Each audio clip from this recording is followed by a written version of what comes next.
नमस्कार मित्रांनो, मी रितेश गुरवाच्या नवीन व्हिडिओमध्ये तुमचं पुन्हा एकदा स्वागत करतो। खूप वर्षानंतर आता मी शाळेत चाललोय, तर आज आहे 26 जानेवारी। गावाला की सर्व चालेत मुलं, त्यामुळे आम्ही सर्वजण चाललोय आता तिथे।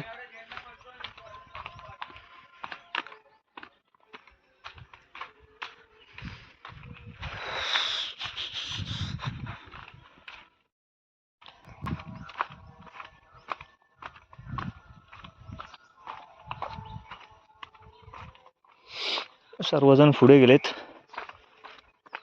आपण सुद्धा जाऊया आता।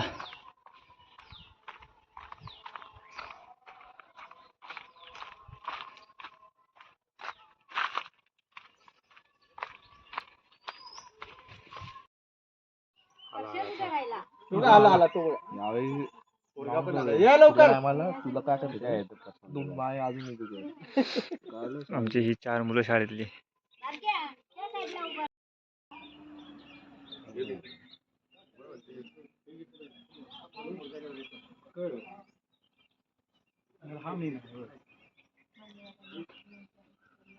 ही व्हाईट टोपी होते माझ्याकडे।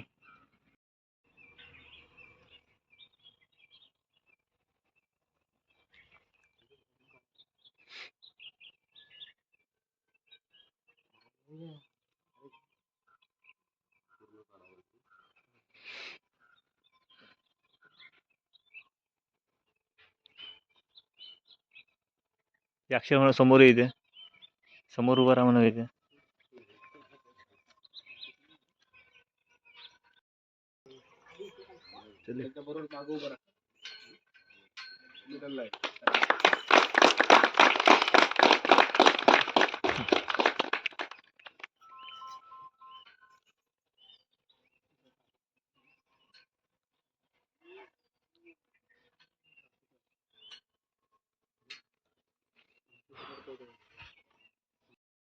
एक साथ राष्ट्रगीत शुरू करेंगे। शुरू कर।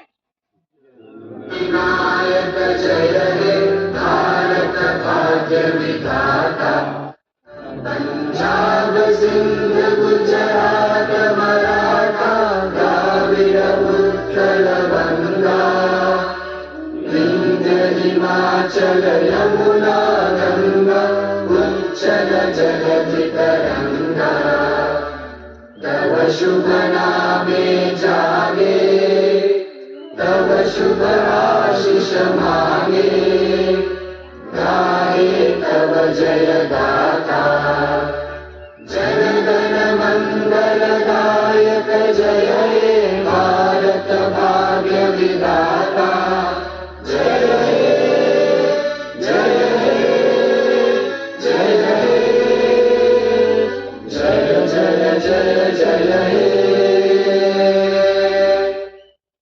हाथ नीचे।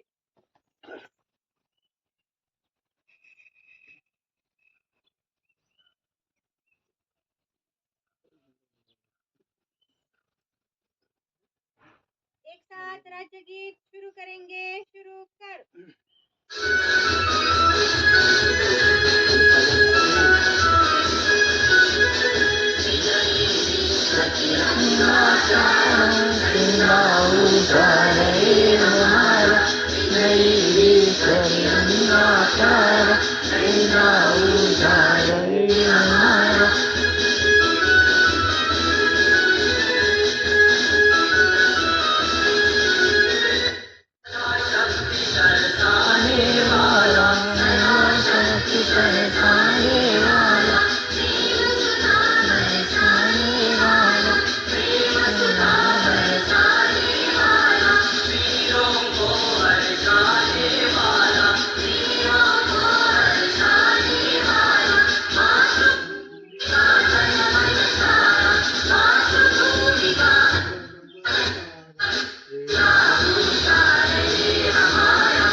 आपण इथे जमलेलो आहोत. लहान मुलांच्या भाषणातून आपल्याला लक्षात येते की त्यांची जी धडपड आहे, म्हणजे प्रत्येक गोष्ट ते काय करतात, त्यांनी घेऊन आणलं होतं, ते पाठ केलं होतं, पण त्याचा जो अर्थ आहे त्यात त्यांना अजून कळालेला नाही. म्हणजे त्यांना काय म्हणायचं आहे, आपण त्यांना लिहून दिलेलं आहे, पण त्याचा जो अर्थ असा आहे की हे जे काय संविधान डॉक्टर बाबासाहेब आंबेडकरांनी आपल्यासाठी बनवून ठेवलं, तर त्याच्या आधीची जी परिस्थिती होती ती फार बिकट होती ॲक्च्युली.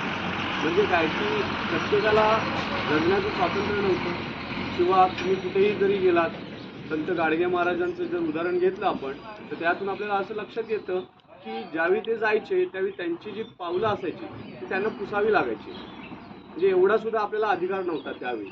आणि डॉक्टर बाबासाहेब आंबेडकरांनी जे संविधान बनवलं आणि या संविधानाचं जे लोकार्पण झालं ते या दिवशी झालं, म्हणून ते सोनेरी दिवस असं म्हटलेलं आहे.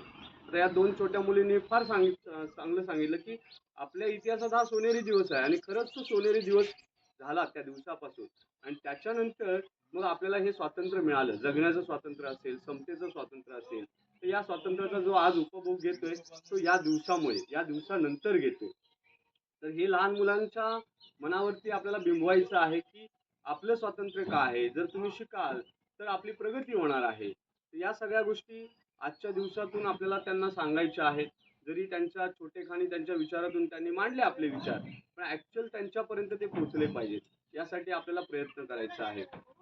आत्ताची जर परिस्थिती बघितली तर 2 आणि 3च मुलं आहेत. म्हणजे आमच्या वेळी सुद्धा आम्ही सकाळी लवकर उठायचो, आमचंही शिक्षण इथे झालं, आम्ही इथेच वाढलो.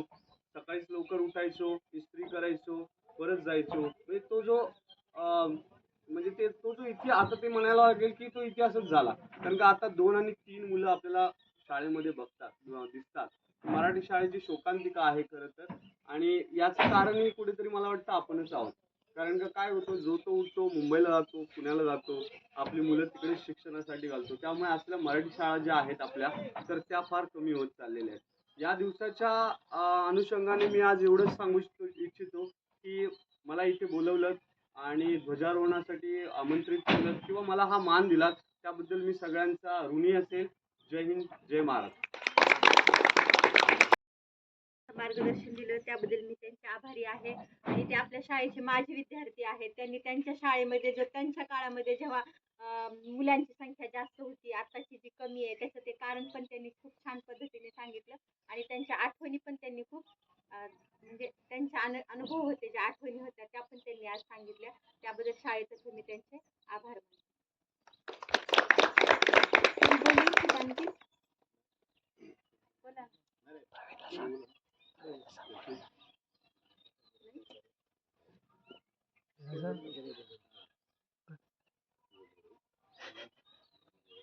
सर्वजण इथे आलात त्याबद्दल मी तुमच्या सर्वांचे आभार मानते.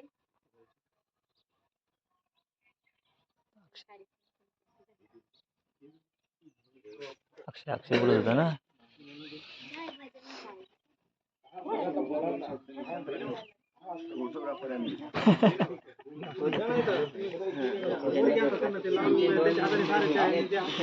आणि आपल्या शाळेला माझ्या त्यांनी जो पंख दिलेला आहे का, ते यांनीच दिलेला आहे, त्यामुळे त्यांचंही टाळ्या वाजून स्वागत.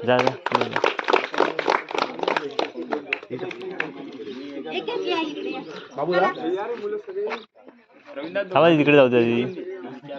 देऊन टाक, सगळी देऊन टाक, वाटून टाक, 4-4, 5-5 वाट. दात खराब झाले तर प्रवीणचं नाव घ्या.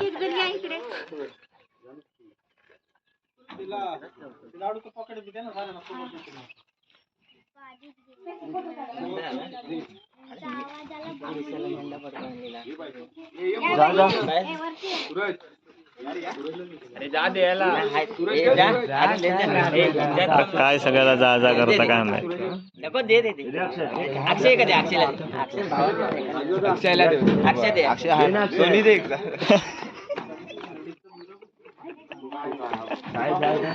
तो छोटा तो बघ.